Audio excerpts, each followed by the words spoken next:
Es la dirigida número 11, que en realidad es la última dirigida con temas nuevos. La siguiente dirigida, que es la última del semestre, solamente va a ser una dirigida de repaso previa al final. Hoy día vamos a hacer dos temas, la curva de Phillips y la función de reacción de política monetaria. Ambos temas ya los han visto en clase, así que vamos a tratar de hacer ahora la derivación matemática de la función de reacción de política monetaria y ver cómo cambian tanto la curva de Phillips y la función de reacción de política monetaria ante algunos choques. Pues tienen su dirigida en Paideia y hay tres preguntas. Vamos a hacer las tres. La pregunta 1 dice, considera que la relación entre inflación y la tasa de desempleo puede ser representada por la curva de Phillips de la siguiente manera. No sabemos que hay una relación inversa entre desempleo e inflación. Resulta que cuando la producción o el PBI de una economía crece muy rápido, los precios suben. Entonces hay una relación inversa. Y eso es un gran problema para los bancos centrales, porque si, por un lado tienen problemas si el desempleo, o sea, si la economía va muy caliente, es decir, la economía está creciendo muy rápido, está bien para la economía, ¿no es cierto? Hay menos desempleo. Sin embargo, eso puede generar inflación. Y la inflación es manejar la inflación o reducirla es uno de los objetivos del Banco Central. Entonces, hay em, esa restricción para el Banco Central de que sí quiere que crezca la economía, pero no a costa de inflaciones elevadas.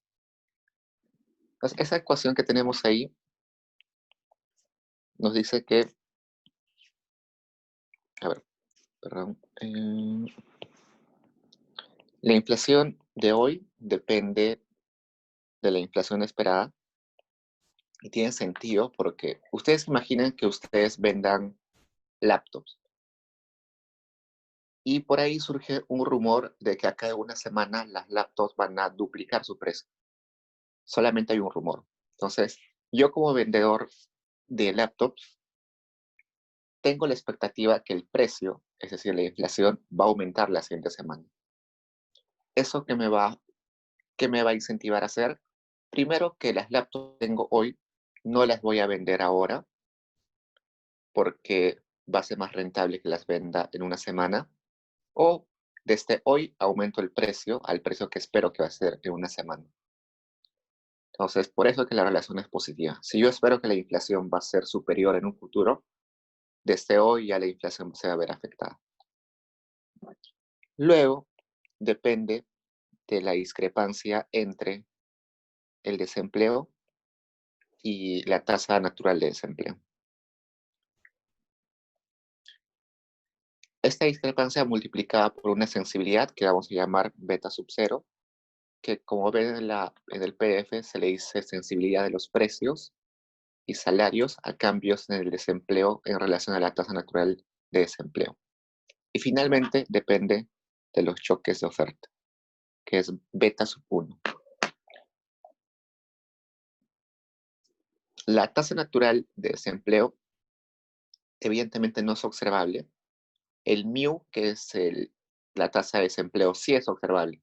Pueden agarrar eh, la encuesta de hogares, donde hay un módulo sobre empleo, o pueden agarrar simplemente los datos de la SUNAT en caso de empleo formal. Y con ambas fuentes de información, combinándolas o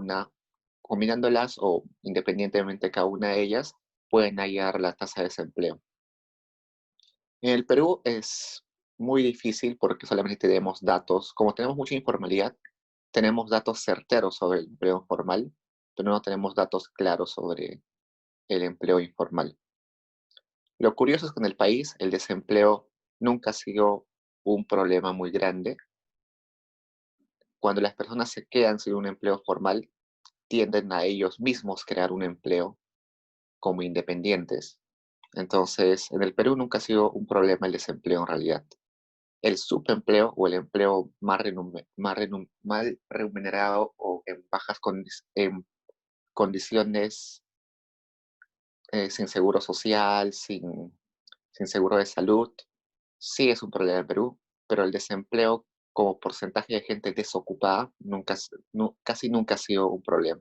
Inclusive en los periodos donde ha habido hiperinflación o ha habido crisis, la gente siempre ha buscado la forma de ellos mismos crear su empleo, lo cual es una característica particular del Perú. Hay otras economías como Estados Unidos, donde sí el desempleo varía muy estrechamente con el crecimiento del PIB. Cuando hay crisis, el desempleo eh, crece rápidamente. Y eso tiene que ver porque en países como Estados Unidos existe el seguro de desempleo. Entonces la gente no tiene incentivos a crear su propio empleo, sino que apenas quedan desempleados, pueden cobrar su seguro de desempleo, que es un monto que les dan para sobrevivir para alimentarse y tener gastos durante el tiempo que no tengan empleos. Entonces ahí no hay, sí hay una relación estrecha entre desempleo y crecimiento del PIB. Sin embargo, eh, esta teoría, en teoría, la curva de Phillips sí se debe comportar como está en su pantalla. Eh, el mu asterisco es no es observable porque está asumiendo de que es una tasa natural de desempleo, es decir, un desempleo donde las personas em, están desempleadas solamente si están transitando de un empleo a otro o si ellos no quieren trabajar. Es un desempleo como óptimo, un desempleo que va a suceder sí o sí, a pesar de que estemos en el potencial. Este desempleo es estimado, como no se puede observar, es estimado por el Banco Central y en cada reporte de inflación eh, de nuestro banco, cada 3 meses, en el reporte de inflación, en las últimas páginas, creo que es en el anexo, aparece un cuadro donde se estima esa tasa natural de desempleo. Si no mal recuerdo, en el Perú es de 1.5. A salud. La última vez que revisé era 1.5. Entonces, la curva de Phillips ya la hemos descrito, ya hemos descrito sus componentes y ahora vayamos a responder lo que nos pregunta. Dice la parte A, grafique la curva de Phillips e indique qué sucede con ella cuando hay choques de oferta, un cambio en la sensibilidad de los precios y salarios y un choque en la tasa natural de desempleo. Entonces, graficamos.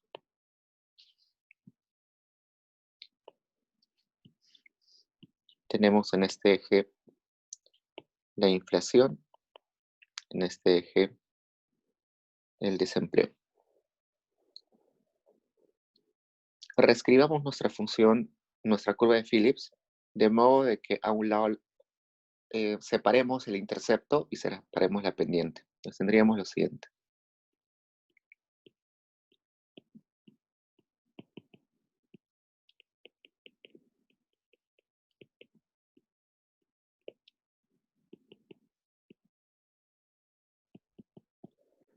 Entonces ahora tenemos este intercepto A y la pendiente que sería menos beta 0. Eso quiere decir que hay una relación inversa. Entonces tenemos esto. Esa sería nuestra curva de Phillips.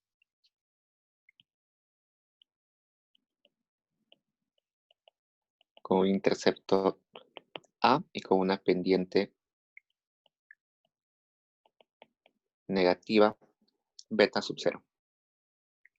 Luego nos piden en la parte B ver qué sucede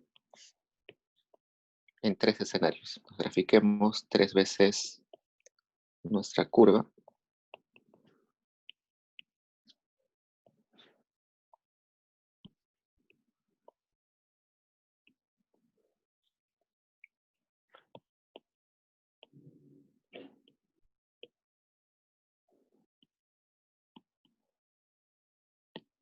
Primero nos pide un choque de un choque de oferta, es decir, asumamos que es un choque positivo. Nuestra, nuestro beta sub 1, que es el choque de oferta, tiene una variación positiva. Luego nos dice que un cambio en la sensibilidad. Entonces asumamos que es un cambio positivo. Y finalmente, un choque en la tasa natural de desempleo.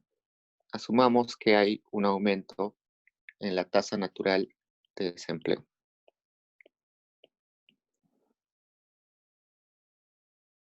Entonces veamos primero el caso 1. Va a cambiar el beta sub 1 y veamos dónde está el beta sub 1. El beta sub 1 solamente está en el intercepto, así que solamente va a cambiar de esta forma. Paralelamente, nuestra curva de Phillips se mueve hacia ese lado. Luego, en el 2 nos dice que aumenta beta sub 0. Regresamos a nuestra función y vemos que beta sub 0 afecta tanto a la pendiente como al intercepto. Primero, el intercepto aumenta, entonces en ese punto empieza nuestra curva de Phillips, y además la pendiente se vuelve más empinada, ¿no? Por tanto, va a tener la siguiente forma. Y finalmente, un cambio en la tasa natural de desempleo, lo que hace es simplemente afectar el intercepto. Entonces, también va a ser un movimiento similar que hemos tenido en el primer caso.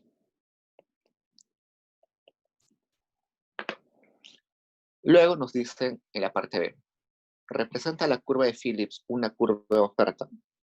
Recordemos que es una curva de oferta agregada. La curva de oferta agregada es la relación entre el precio y Y, ¿no es cierto? Y el PBI. Esta información que han visto en clase también se puede leer desde la curva de Phillips. ¿Por qué? Porque el nivel de precios está siendo representado por la inflación y el PBI o la producción está siendo representada por el desempleo. Entonces, eh, el PBI está estrechamente relacionado con el desempleo. El PBI crece, el desempleo decrece. Entonces, por tanto, la curva de Phillips también es una forma de ver indirectamente cómo funciona la curva de oferta. Inclusive, hay profesores como Dancourt de que en sus modelos ISLM ya no utilizan Y, sino utilizan L, que es la cantidad de trabajo eh, como determinante endógena. Es decir, revisa, por ejemplo, el material del profesor Dancourt en sus modelos ISLM, en sus demás modelos, en lugar de Y utilizan L, porque la relación es positiva entre cantidad de trabajo y producción. Entonces recordemos eso, que la curva de Phillips también es una forma de ver indirectamente nuestra curva de oferta.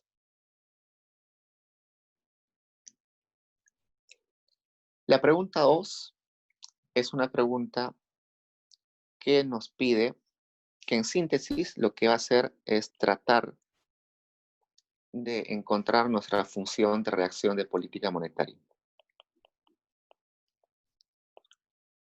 La función de reacción de política monetaria es una curva bastante importante porque nos da información de cómo se comporta tres mercados. El mercado real, es decir, el mercado de bienes, el mercado monetario y el mercado de trabajo. Es una curva con mucha información. Es una curva donde interactúan esos tres mercados. Y se llama de reacción a la política monetaria porque incluye la meta de inflación del Banco Central y cómo esta meta puede afectar los demás mercados. Entonces, para eso tenemos que asumir eh, primero tres ecuaciones importantes. Hemos dicho que necesitábamos el mercado real o mercado de bienes, por lo tanto vamos a necesitar la IS, vamos a necesitar también nuestra curva para saber el mercado de trabajo vamos a necesitar nuestra curva de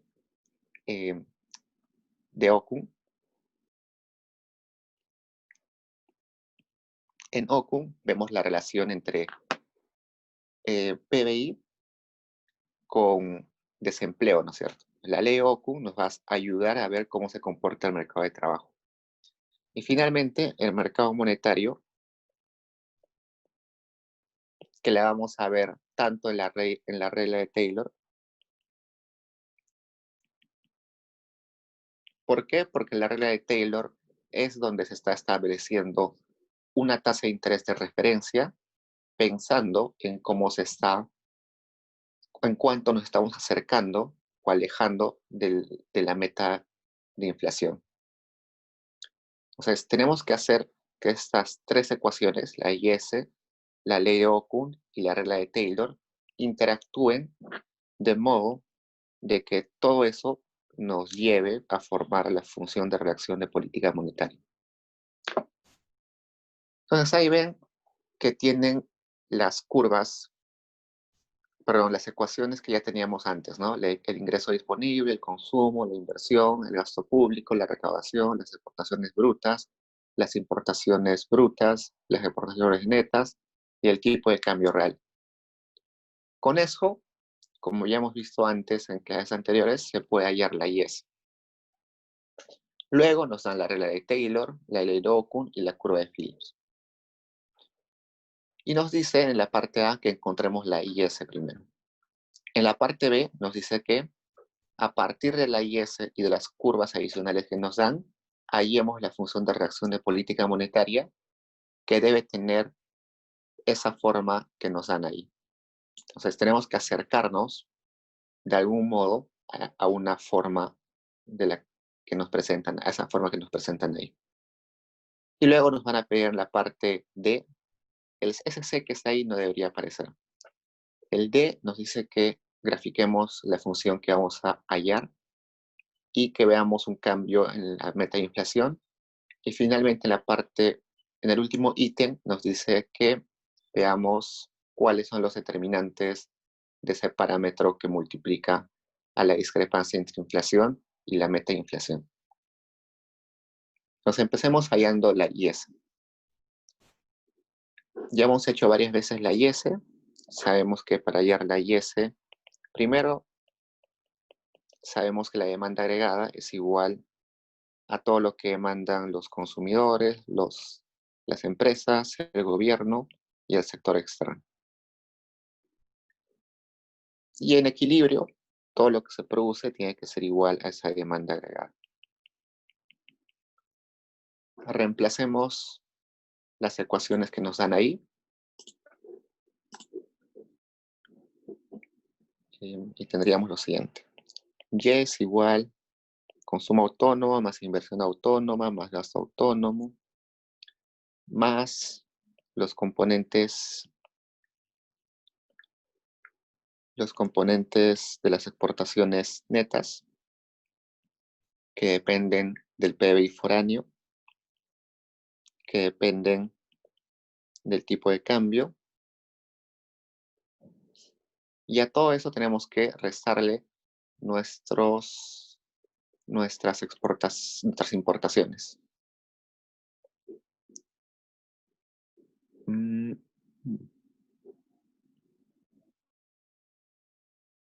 A ver, espérenme, ya. Menos XC.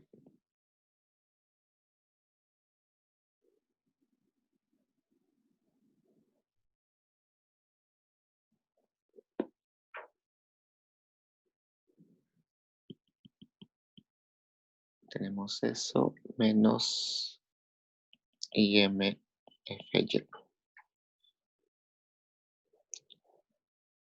Entonces, para hallar la IS vamos a tener que despejar todo. Y bueno, acá me olvidé este esto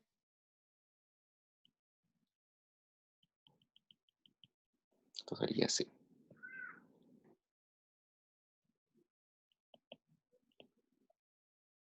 Este tipo de cambio deberíamos reemplazarlo por nuestra función, Me olvidé la función.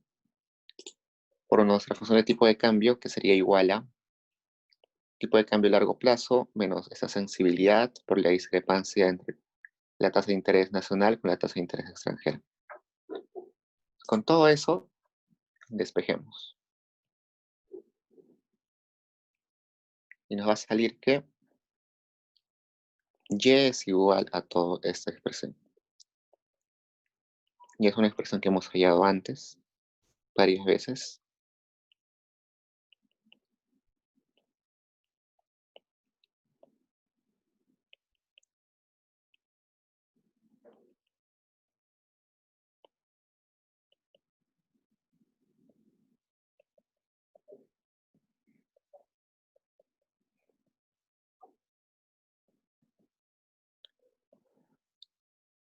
Entonces tenemos ahí que hay una relación inversa entre y la tasa de interés. Por el momento no nos interesa mucho todos los componentes, solamente nos interesa la relación de y con r, así que vamos a reescribir esto de esta forma. Vamos a definir el beta 0 y el beta 1 y vamos a escribirlo así. Donde beta 0 es igual a C0 más I0 más G0 más todo esto.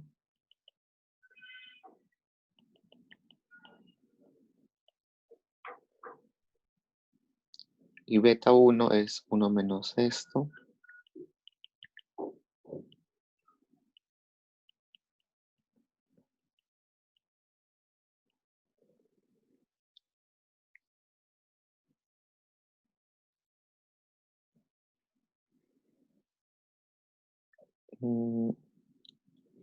Ahora espérenme, esto está mal escrito.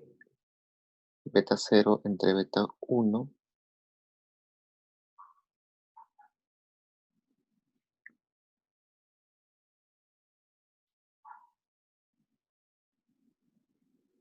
Beta 0.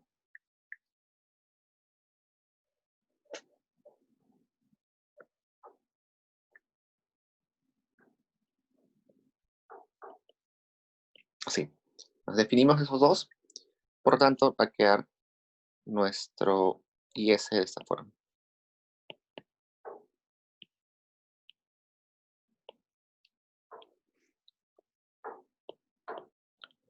Dejamos un rato nuestra IS y veamos qué podemos hacer con ella para interrelacionarla con la ley de Okun o con la regla de Taylor. Pongamos acá la regla de Taylor. Voy a copiar esa cosa, la regla de Taylor, para estar. Esta es la regla de Taylor. R es igual a R sub 0 más R sub 1 por la discrepancia en inflaciones. Acá tengo R y en mi S también tengo R. La reemplazo. Tengo Y es igual a todo esto.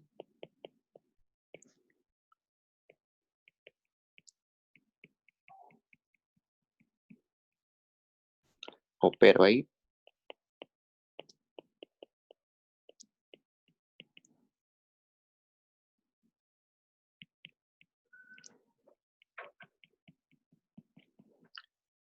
Y con esa expresión voy a hacer una nota acá al costado. Vamos a definir para este modelo que nuestro PBI potencial va a ser el PBI donde R, o sea, la tasa de interés, es igual al R sub 0. Eso tiene algunas implicancias. Lo pueden revisar en el libro del profesor Jiménez. No necesariamente así es en la vida real, pero vamos a asumir que es así. Por tanto, nuestro Y potencial sería igual a beta sub 0 entre beta sub 1, R sub 0. ¿No? Solamente he agarrado mi IS y en lugar de poner solamente Y, he puesto Y potencial y en lugar de R he puesto R sub 0. Eso me va a ayudar un montón porque esa expresión ahora la tengo acá. Entonces tendría Y es igual a Y potencial más R sub 1 entre beta 1 inflación menos inflación meta. Resulta que si yo llevo el potencial y lo resto al PBI observado, me queda esto. Esta diferencia me está diciendo cuán alejados está la economía de su PBI potencial. ¿Qué es el PBI potencial? Aquella cantidad de producción en una economía donde se estaría utilizando plenamente todos los insumos. Es decir, todas las personas están trabajando, todas las personas que quieren trabajar están trabajando, es decir, hay cero desempleo. Y además todos los recursos como maquinarias, plantas, edificios están siendo utilizadas. Eso tiene que ver bastante con la brecha de producto. También en el reporte de inflación siempre sacan la estimación de cuánto es la brecha de producto.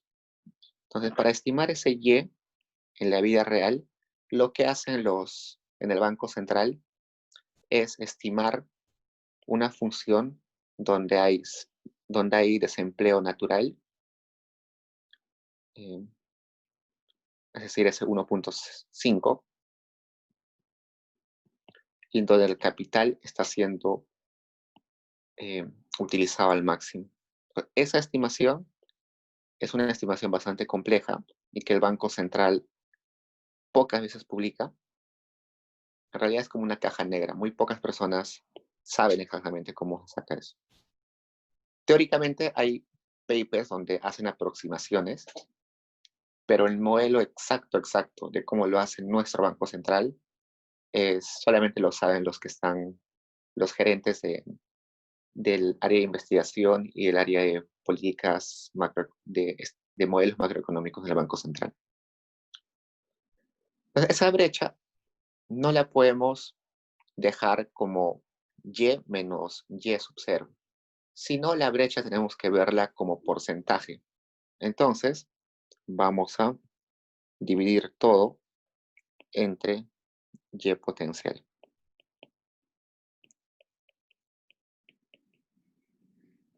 Y vamos a definir eso como X, que sería la brecha de producto en términos porcentuales.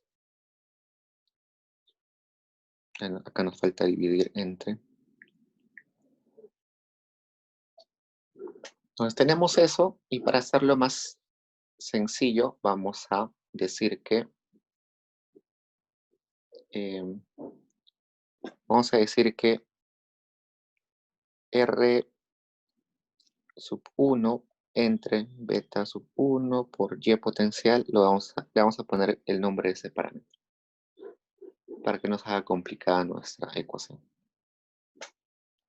La ecuación luego se va a extender más y se puede complejizar si seguimos utilizando todos los parámetros. Entonces, este X se transforma en lo siguiente.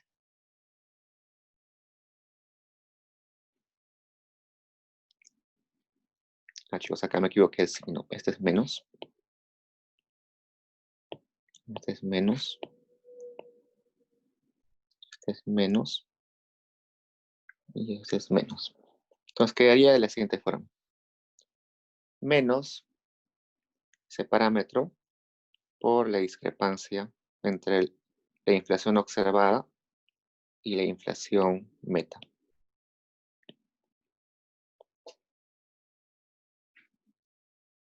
Lo llevo acá. Y ya he usado mi IS, ya he usado mi regla de Taylor, y ahora me falta utilizar mi ley de Okun. La ley de Okun tiene la siguiente forma.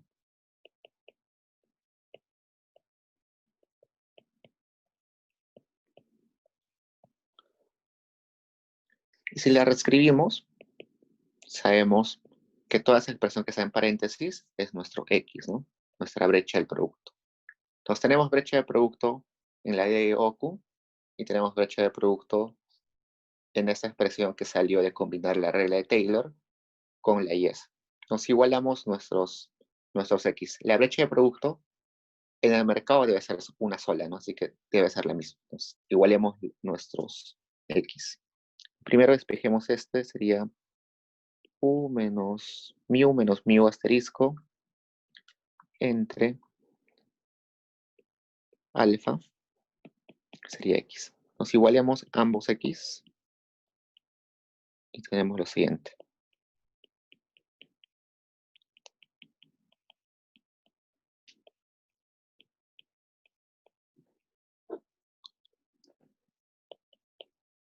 De eso nos va a salir que inflación es igual a 1 entre la multiplicación de los parámetros. Si lo queremos, si en lugar de eso queremos despejar u, ese sería el desempleo, simplemente lo despejamos y va a quedar así.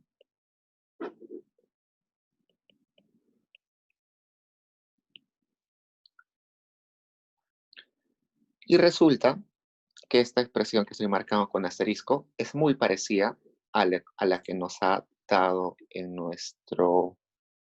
la parte B, ¿no? Nos dice que la función de reacción tiene que tomar una forma establecida y se parece a esta. Solamente que este parámetro, esta multiplicación de parámetros, en la PD lo está llamando ese phi, un parámetro phi. Esta es la forma en la cual se halla la función de reacción de política monetaria. Y como ven, ahí está la metainflación que está interactuando con el mercado monetario, que está interactuando con el mercado de bienes y que está interactuando con el mercado de trabajo. Entonces, con tres mercados interactúa esa metainflación, que es a la que quiere acercarse nuestro Banco Central.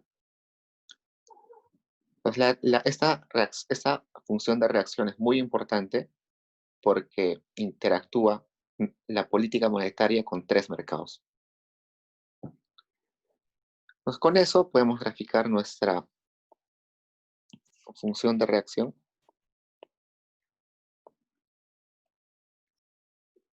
En este eje inflación, en este eje desempleo. Y tiene una pendiente positiva, ¿no? Podemos agarrar este. Esta es la función de reacción, pero con la inflación despejada. Podemos multiplicar eso, tendríamos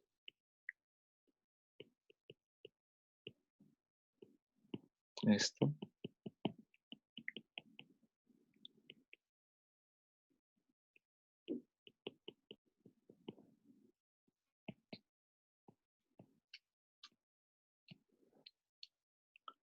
Entonces, esto es el intercepto y tiene una pendiente positiva, que es la que acabo de marcar.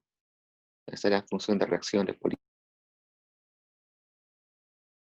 Nos pregunta de qué depende ese parámetro phi. Ese phi, en nuestro caso, en el caso que hemos hallado, es igual a la multiplicación de alfa por ese parámetro. Entonces veamos de qué depende. Entonces regresemos a nuestras ecuaciones y veamos de qué depende eso. Buscamos alfa. ¿Dónde está alfa acá? Alfa venía de nuestra ley de Okum, que era la sensibilidad del desempleo ante brechas del producto.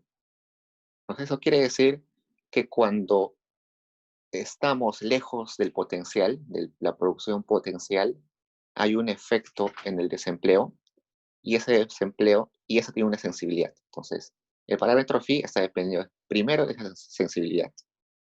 Luego, vemos que ese phi también depende de lo que estoy marcando en verde ahorita.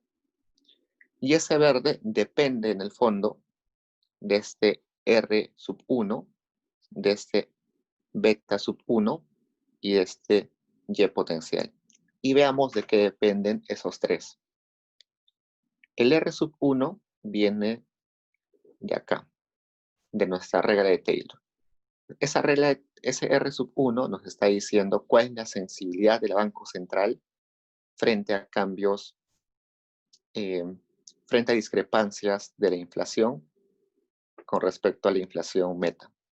Entonces, eso es un parámetro del Banco Central. Cuán sensible es, cuán fuerte va a reaccionar el Banco Central frente a discrepancias en la inflación.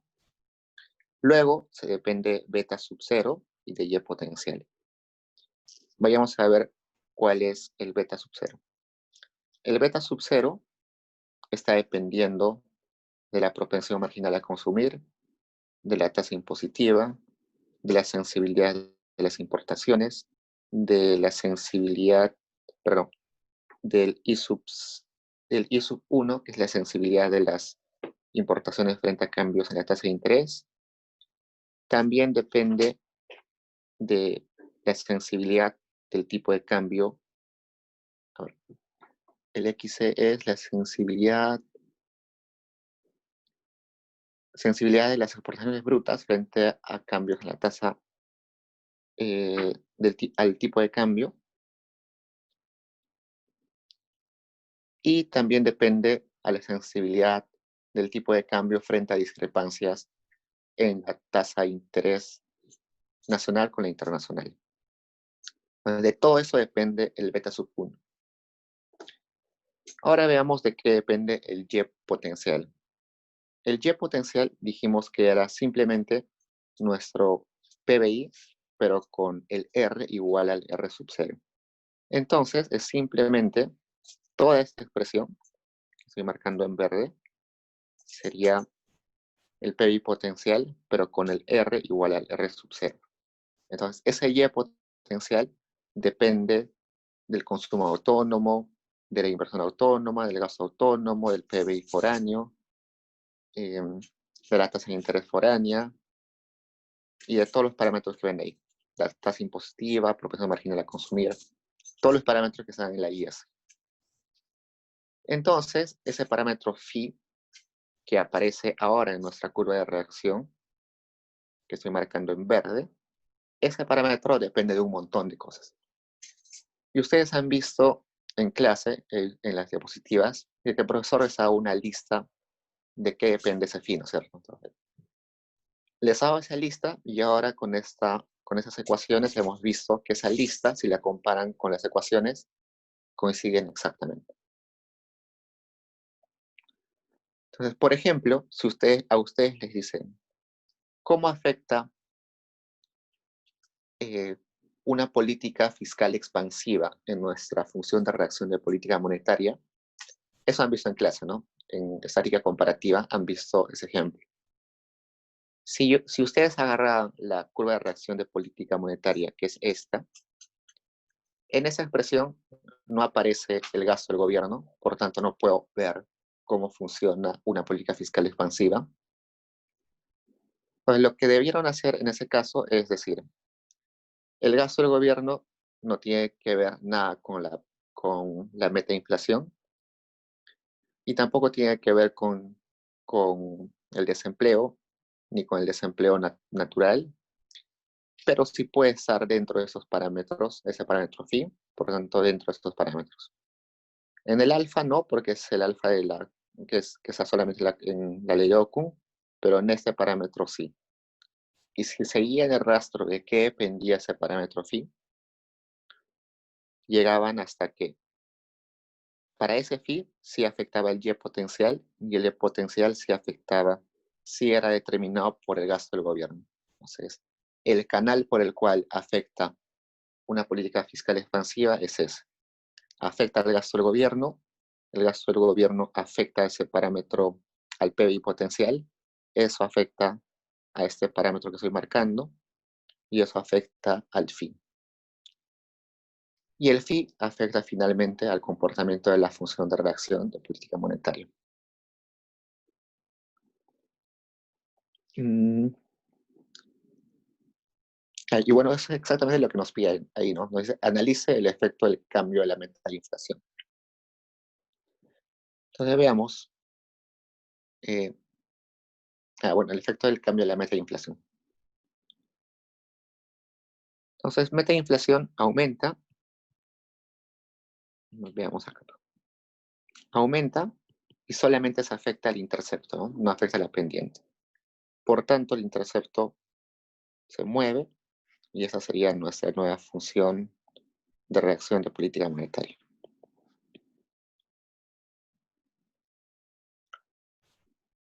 Con eso acabamos la pregunta 2. ¿Hasta ahí tienen dudas, chicos? Esta pregunta 2 es una pregunta que en realidad es la forma de derivar la función de reacción. Está en cualquier libro de macro. El proceso completo está en cualquier libro de macro. En el libro del profesor Félix Jiménez está más detallado, si les da curiosidad. Hay algunos supuestos detrás que en el libro van a encontrar seguro.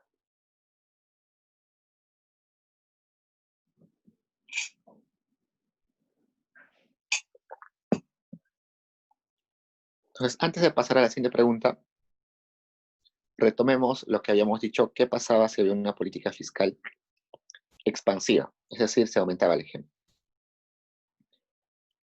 Empecemos en el mercado de bienes. Aumenta el G, por tanto aumenta el PBI potencial. Si aumenta el PBI potencial, acá, reduce nuestro parámetro, ese parámetro que tenemos ahí. Si reduce ese parámetro, donde estamos, si reduce ese parámetro, el denominador se reduce, ¿no es cierto? El denominador se reduce.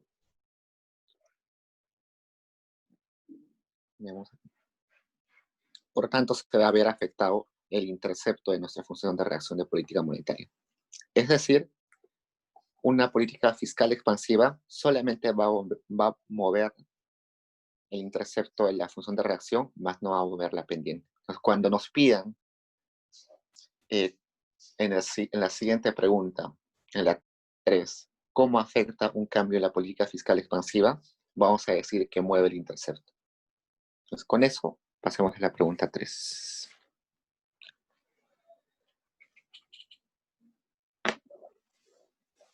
Entonces, en la pregunta 1 hemos visto que la curva de función, perdón, que la curva de Phillips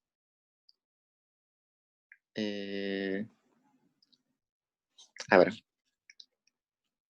Tienes razón, Fabio, no había dado cuenta.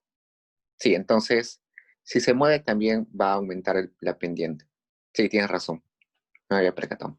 Entonces, se va a mover tanto el intercepto como la pendiente. La pendiente se va a mover, si aumenta ese parámetro, la pendiente cae, por tanto se vuelve menos empinada. Sí, tienes razón, se me pasó eso.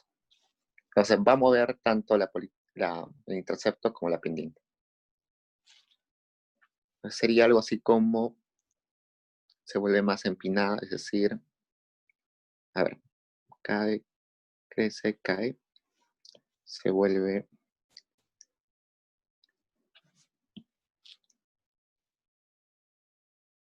ya lo vemos en el siguiente ejercicio con más detalle. Entonces, gracias Fabio, se me pasó eso. Entonces, en la pregunta 1 vimos que la curva de Phillips también tenía, también se podía interpretar como como indirectamente como la curva de oferta, ¿no? Mientras que la función de reacción de política monetaria hemos visto que incluye al mercado real, al mercado de bienes. Por tanto, la función de reacción de política no está dando información sobre la demanda y la curva de Phillips sobre la oferta. Es por eso que se puede lograr establecer el equilibrio macroeconómico solamente con la curva de Phillips y con la función de reacción de política monetaria. En ese sentido, en esa pregunta nos dan la curva de Phillips y la curva de función de reacción política monetaria, y con esas dos ya podemos saber el equilibrio. Entonces acá ponemos inflación, acá ponemos desempleo, la curva de Phillips tiene pendiente negativa,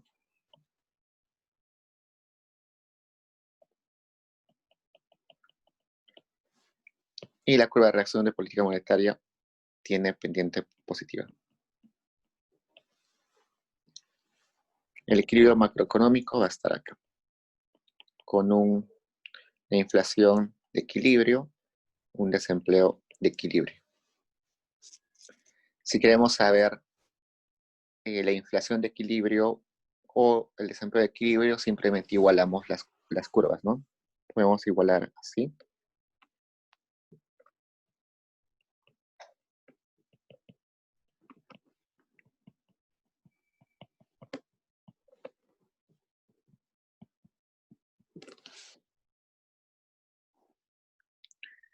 Y la única ahí endógena sería nuestro desempleo, así que llevamos el desempleo a un costado. Primero hagamos esto.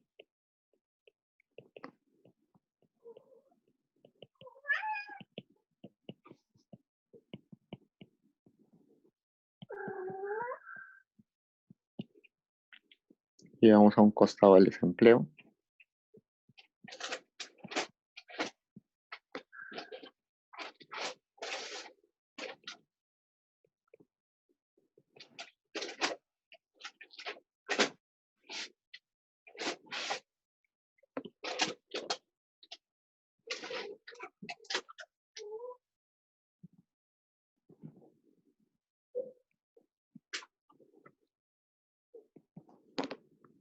Entonces el desempleo de equilibrio va a ser toda esta expresión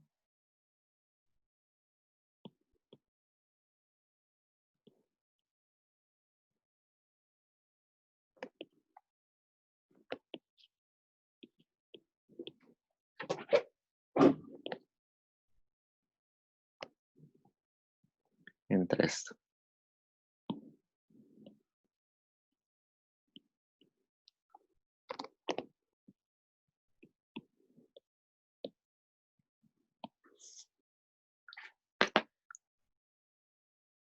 Luego nos pide en la parte B que analicemos el efecto de un choque de oferta, una política fiscal expansiva y un cambio en la meta de inflación por parte del Banco Central. Un choque de oferta está en la curva de Phillips. En la curva de Phillips tenemos que se le suma que hay un beta sub 1. Ese beta sub 1 es el choque de oferta. Entonces, si hay un choque de oferta, sucede que la curva de Phillips se desplaza hacia acá, de forma paralela, porque solamente está el intercepto. Entonces, un choque de oferta genera, por un lado, un aumento de inflación y también un aumento en el desempleo.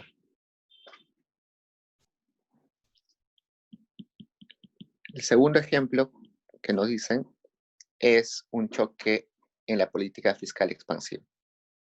La política fiscal expansiva lo que va a hacer, como vimos, es modificar el intercepto y la pendiente. Si es expansiva, va a tener más o menos la siguiente forma.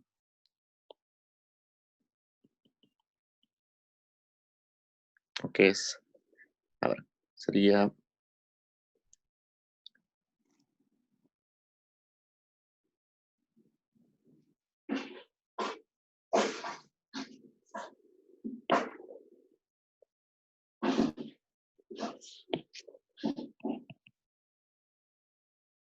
aumenta la pendiente y se reduce ya, algo así.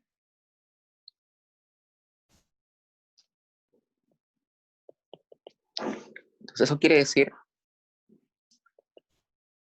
que va a reducirse el desempleo y va a aumentar la inflación. Y tiene sentido, ¿no? Si hay una política expansiva, el gobierno gasta más, la demanda agregada aumenta más, la producción aumenta, por tanto se requiere con más mano de obra y por tanto se reduce el desempleo. Pero como estamos produciendo más, la economía está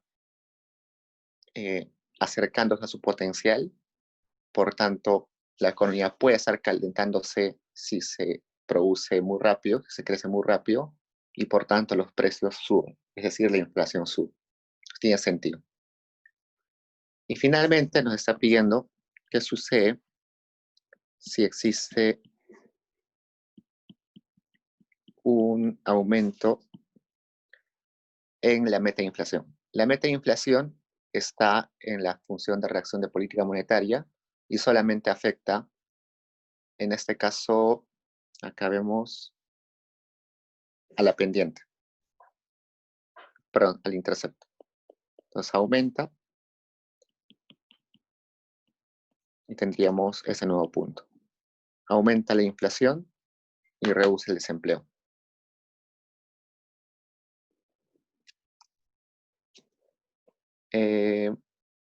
Y tiene sentido.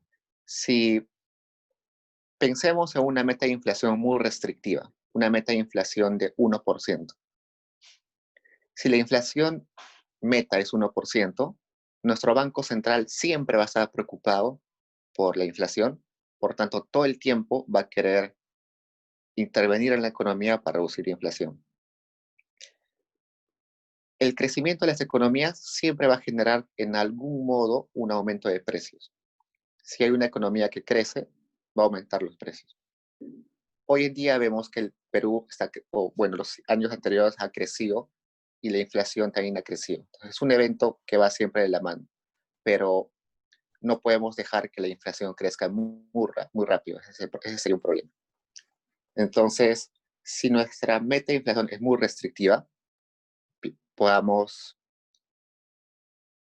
si es muy restrictiva, por ejemplo, 1%, lo que va a pasar es que si la economía está creciendo un poquito y está generando inflación, el Banco Central no va a dejar crecer muy rápido a la economía. Entonces va a restringir el crecimiento. Si esta meta de inflación se amplía, por ejemplo, a 5%, lo que sucede es que el Banco Central no se va a preocupar porque la economía crezca muy rápido, generando inflación. Entonces, por tanto, la economía va a tener libertad de crecer rápido. Y si crece rápido la economía, el desempleo decrece. Tiene sentido en ese sentido. Decrece el desempleo y como no se está preocupando mucho por la inflación, porque la inflación meta es alta, la inflación se suelta y tiene libertad de aumentar. Entonces, eso tiene sentido en este modelo. Acá Fabio me dice por qué se redujo el rango meta de 1.5 a 3, de 1.5 a 3.5 a 1.3. El rango ahorita es 1.5 a 2.5, si no me recuerdo, ¿no? Claro, es 1.5 a 2.5. ¿Sí? ¿O no? A ver, vamos a ver. Ya estoy desactualizado.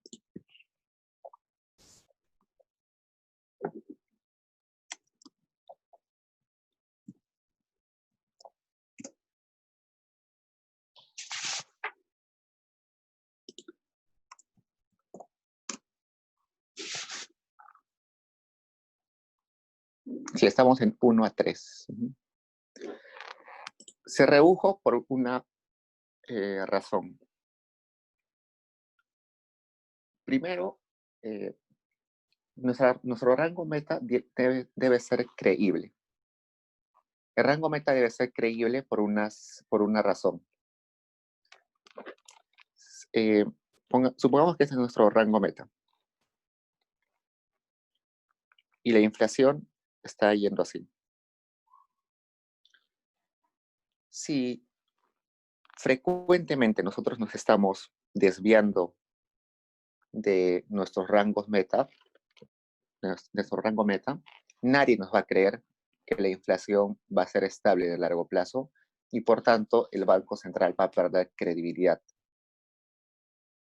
Como pierde credibilidad, el Banco Central, cualquier cosa que haga el Banco Central en política monetaria no va a tener los efectos esperados. Entonces lo que sucedió en el Perú es que habíamos establecido un rango meta, que era un rango que estaba muy próximo al promedio de países similares al nuestro. Entonces, lo que hicimos es ver cómo estaba el rango meta en Colombia, en Chile, en Brasil, y establecer un rango meta parecido. De modo de que el mundo nos vea con los mismos ojos que países como Chile, Brasil, Colombia. Nos establecimos un rango meta parecido. Y sucedió de que nos empezamos a comportar muy bien. Entonces, nuestra inflación estaba más cerca al rango inferior, es decir, al 1.5, que al superior. Entonces, muy pocas veces nos desviábamos de ahí, inclusive muchas veces estábamos bastante pegados al rango inferior. Vimos de que estábamos bien macroeconómicamente y por tanto dijeron, si reducimos nuestra meta de inflación, vamos a ser aún más creíbles que otras economías. Entonces, buscando, buscando vernos bien macroeconómicamente en el mundo, nos queremos comportar mejor que Chile, Colombia, Brasil, y por tanto dijimos, desde ahora, pongámonos una meta más ambiciosa.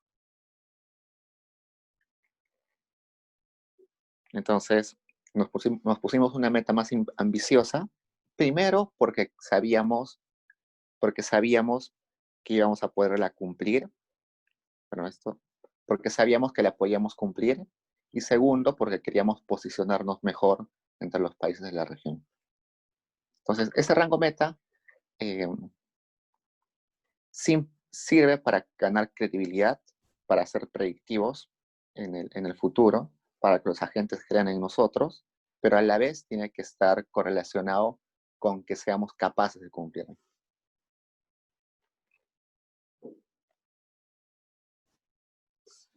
Sí, en Estados Unidos la inflación en Estados Unidos es básicamente bastante pequeña. Entonces, si estamos cerca de una inflación de Estados Unidos, o sea, vamos a ser muy bien rankeados internacionalmente. ¿Qué más? Y además sabemos que la inflación tiene que ver con la tasa de interés, ¿no? Entonces, un determinante de la tasa de interés es la inflación esperada. Entonces, si, si reducimos la inflación, la tasa de interés se vuelve más atractiva. Acá Antonio me pregunta que repita el primer caso. El primer caso era un choque de oferta. O sea, el choque de oferta está en nuestra función de curva de Phillips. Entonces, la curva de Phillips nos dice que la inflación depende también de los choques de oferta. En este caso, no sé exactamente cómo el profesor ha definido choques de oferta, pero básicamente son momentos en los cuales tenemos demasiada producción o tenemos eventos como que favorecen. Un choque de oferta negativo, por ejemplo, eh, puede haber el fenómeno del niño que destroza la producción, por tanto, destroza los inventarios, las fábricas, y por tanto, de un momento a otro hay una caída de la oferta. Ese sería un choque de oferta negativo. Eh, Eso, si lo trasladamos a nuestro equilibrio macro, es que nuestra oferta, que nuestro beta 1 aumenta, por tanto la curva de Phillips se desplaza hacia la izquierda paralelamente. Perdón, vamos a mejor graficarlo de vuelta.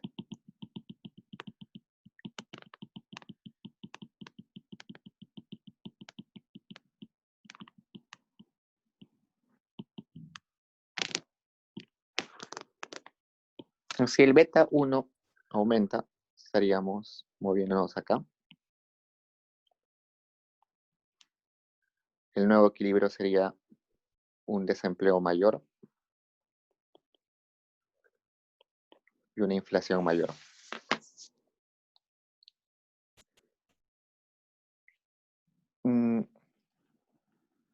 El ejemplo que se me ocurre acá sería eh,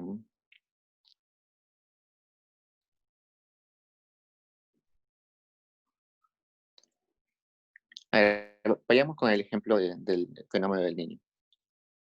Si se destruye la producción, evidentemente la demanda aumenta.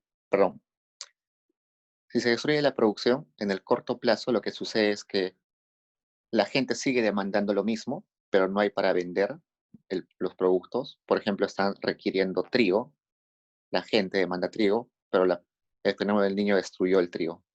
Entonces los precios van a subir, la inflación va a subir y por tanto, al no haber fábricas o no haber oferta, van a despedir gente y aumenta el desempleo.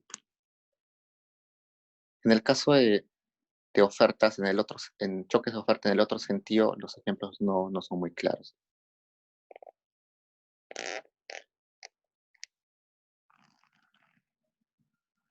Sí, cuando hablamos de choque de oferta, eh, el signo es difícil de interpretar, ¿no? Porque en ese caso está positivo, pero un choque de oferta negativo, en realidad en la ecuación sería un positivo. Es como decir, sí,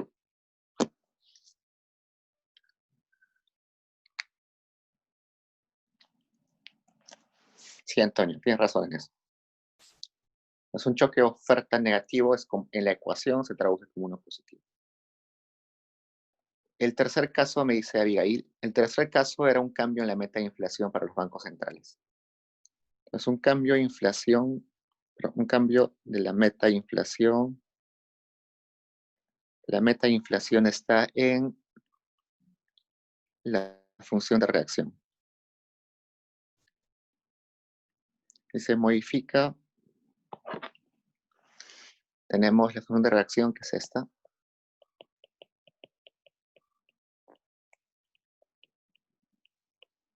Aumenta la meta de inflación, no solamente aumenta el intercepto, se mueve hacia acá.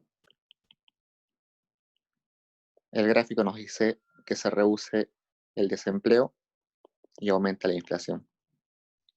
Entonces, para ver eso, vayamos a los extremos.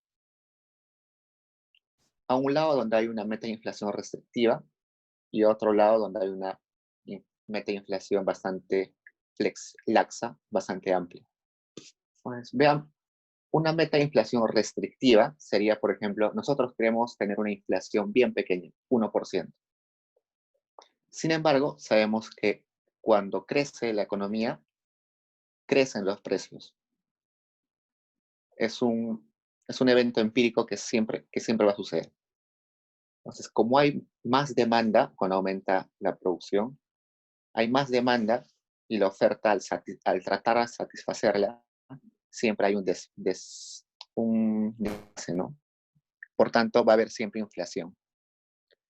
Entonces, imagínense que estamos creciendo al 10% y por tanto nuestra inflación debe aumentar en 2%, debe aumentar, pero nuestra meta es 1%. Lo que va a hacer el Banco Central es tratar de enfriar la economía. Enfriar la economía es aumentar la tasa de interés para que las empresas aguanten su producción, reduzcan un poco su producción para que la inflación regrese a la meta.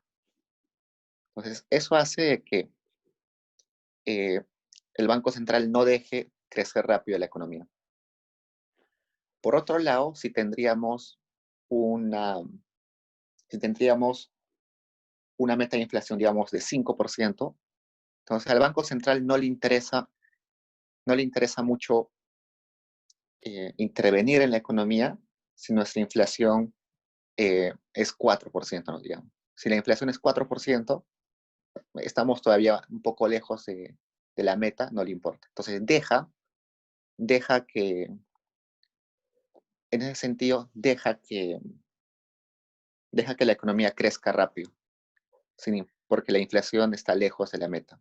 Entonces, por tanto, eh, al dejar crecer la producción rápido, el desempleo se reduce y como ya no le está importando mucho la inflación, deja que la inflación crezca. Entonces, por eso es que el efecto es de esa forma. Se reduce el desempleo y aumenta la inflación.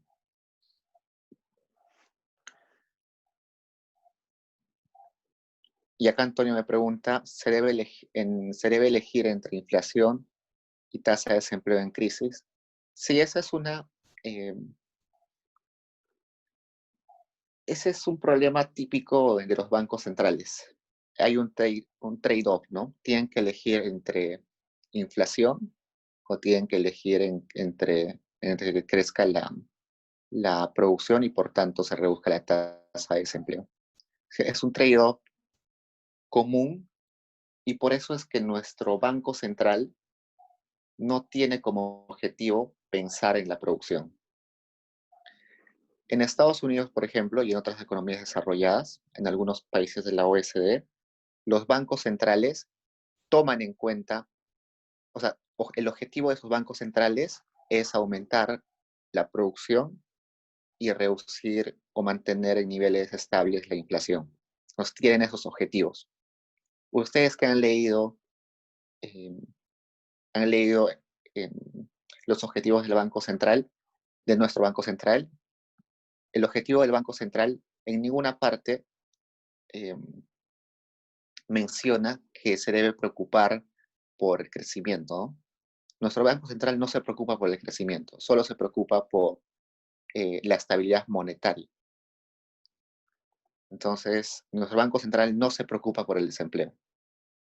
Esa es una característica de nuestro Banco Central. Otras economías sí se preocupan por otros bancos centrales sí se preocupan por el desempleo. ¿Por qué en el Perú se hizo que el Banco Central no se ocupe del desempleo? Para que sea independiente totalmente, porque nuestra preocupación inicial en los 90 era reducir la inflación. Entonces, estábamos en inflaciones muy altas y nuestro principal objetivo era eso. Por tanto, se le dio al Banco Central eh, como principal objetivo eso.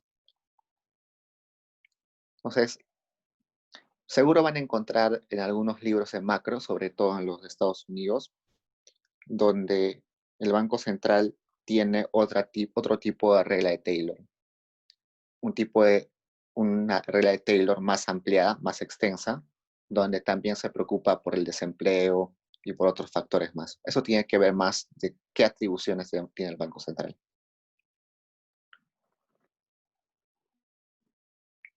Claro, en el 2008 sí le importa la tasa de interés de referencia.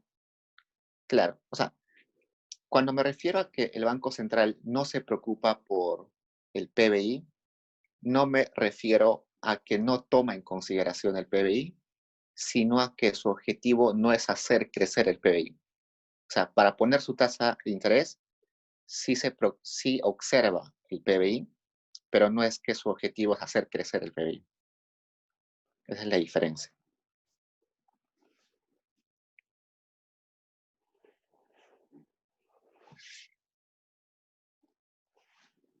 ¿Hasta ahí más preguntas, chicos? Pues por eso es que a veces hay conflictos entre el Ministerio de Economía y el Banco Central. Cuando el Ministerio de Economía empieza a gastar un montón, el Banco Central sabe que va a aumentar la inflación y a veces el Banco Central interviene.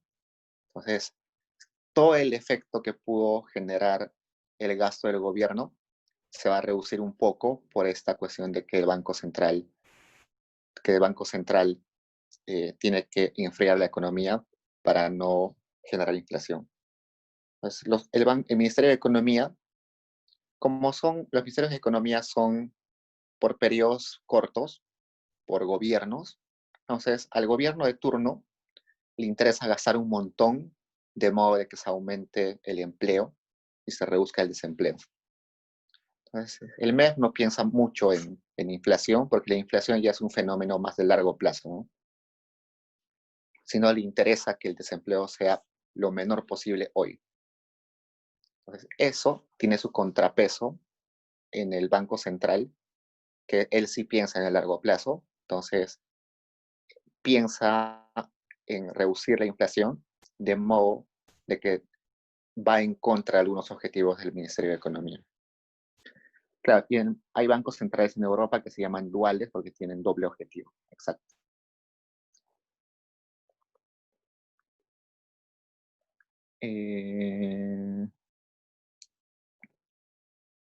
Acá Antonio me pregunta la regla de Taylor de Dancourt. ¿Te refieres a la pregunta del control? A ver, voy a abrir el control.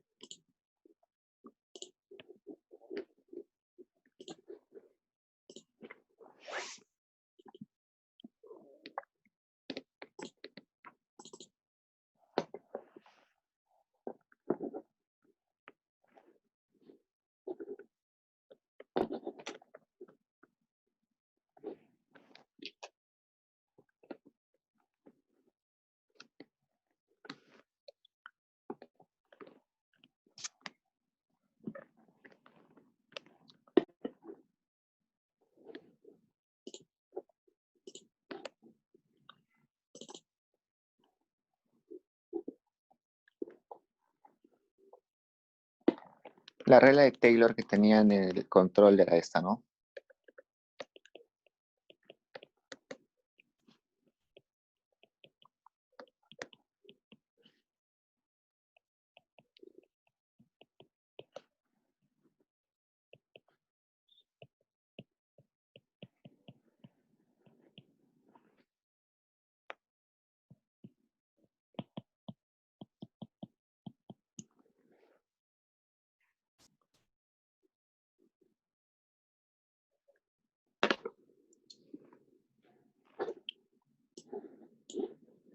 A ver, espérenme.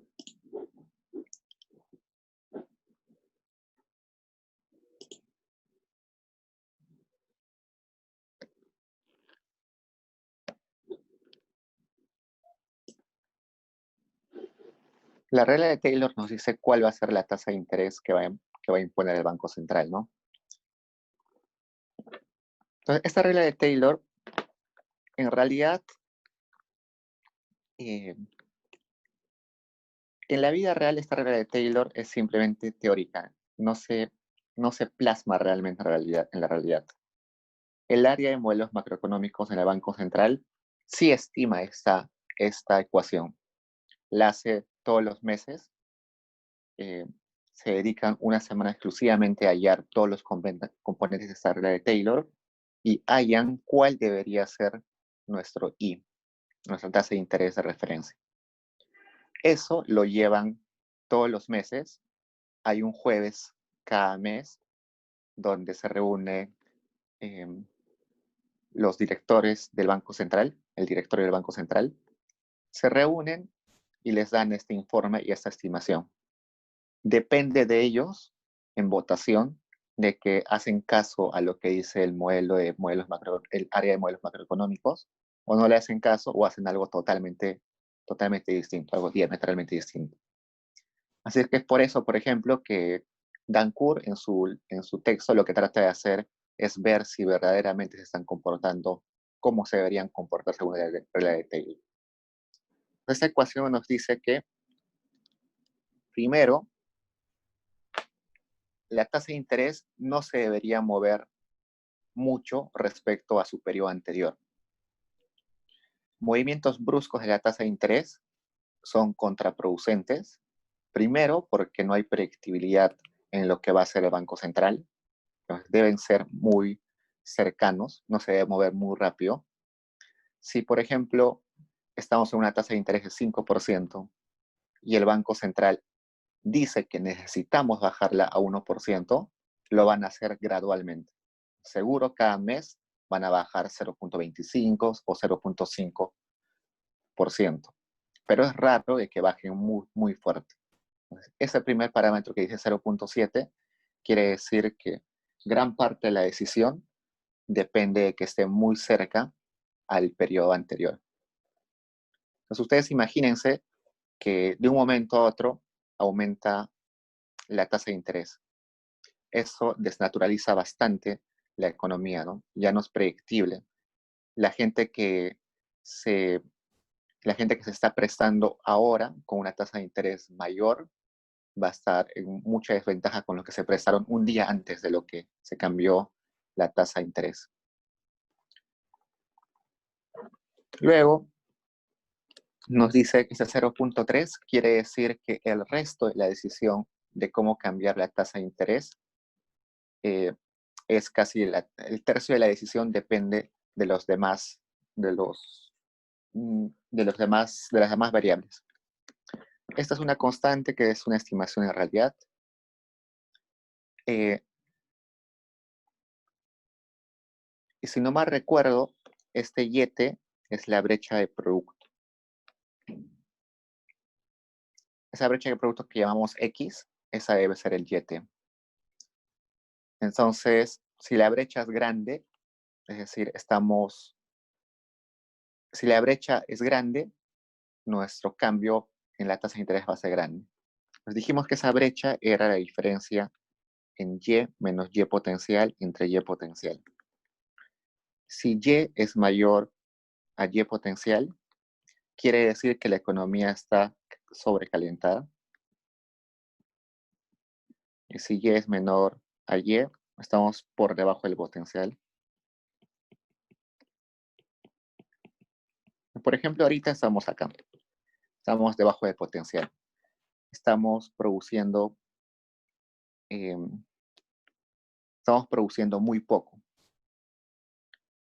Podríamos producir más. Entonces, si estamos acá, quiere decir que este X, que es la brecha, va a ser negativa.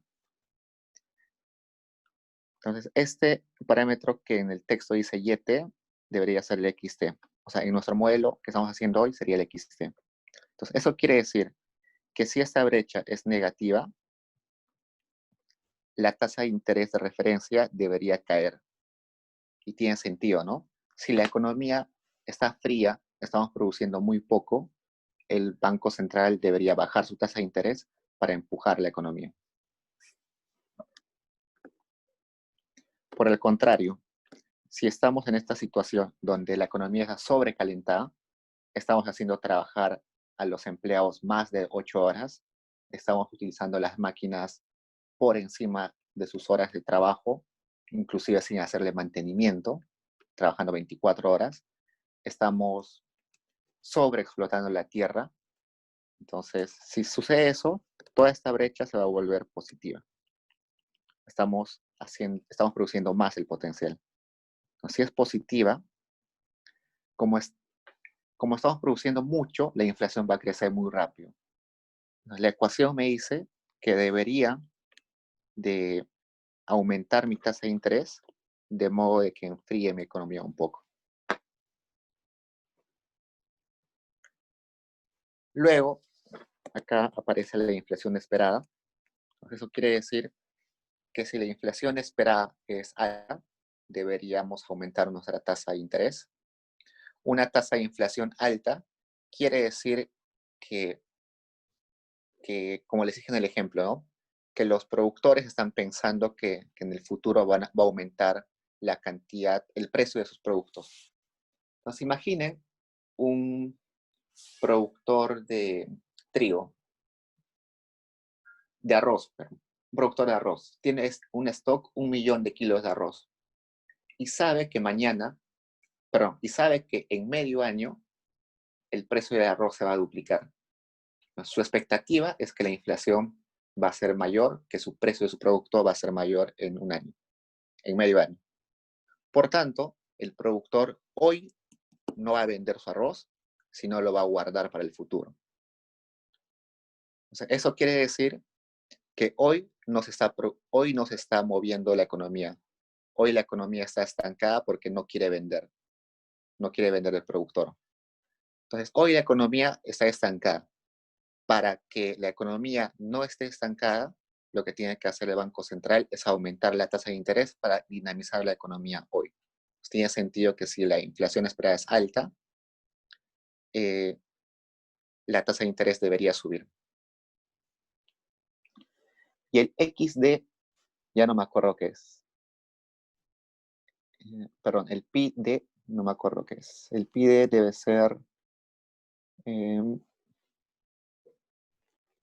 ser la meta de inflación, ¿no? Supongo. No puede ser la meta de inflación. Tiene que ser la brecha, ¿no? La brecha de inflación. Inflación gap. Sí, eso ahí tiene sentido. Entonces, este pi d debe ser la diferencia entre inflación observada y la inflación meta. Eso quiere decir que si nuestra inflación es alta, ese gap pi d es alto. Por tanto, si la inflación es alta, deberíamos enfriar la economía para que los precios regresen a un nivel inferior. En ese sentido, deberíamos aumentar la tasa de interés para que la economía se enfríe, se produzca menos y los precios regresen al anterior. Supongamos que estamos en una situación donde la inflación cae tanto que estamos por debajo de la meta. Entonces, eso quiere decir que esto se vuelve negativo. Si eso se vuelve negativo, es como si la economía estaría totalmente paralizada. Si la economía es totalmente paralizada, los precios, como nadie demanda nada, los precios caen, por tanto la inflación está reduciéndose. Entonces, en ese sentido, el Banco Central lo que debería hacer es aumentar su tasa de interés para activar un poco la economía. Y de modo de que regresamos a un lugar cercano a la meta. Eso sería más o menos la explicación de, em, de esta regla de Taylor. Esos parámetros que ven 0.05, 0.06, 0.09, 3.38, son parámetros estimados. La primera vez que hicieron esto fue para Estados Unidos. En Estados Unidos, exactamente Taylor estimó econométricamente cómo se estaba comportando la tasa de interés de referencia y determinó esos parámetros. Luego, para el Perú, varios autores han estimado esos parámetros y Dan Kur también lo hace y pone esos parámetros en su paper.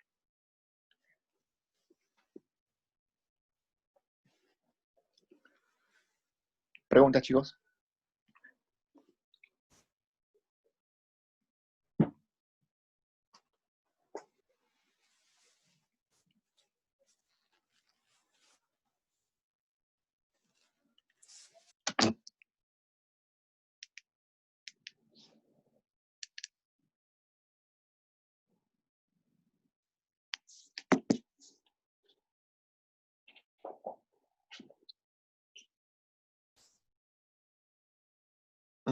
Ya, chicos, eso sería todo por hoy. La siguiente tenemos control la primera media hora de la dirigida y luego tenemos un repaso del curso.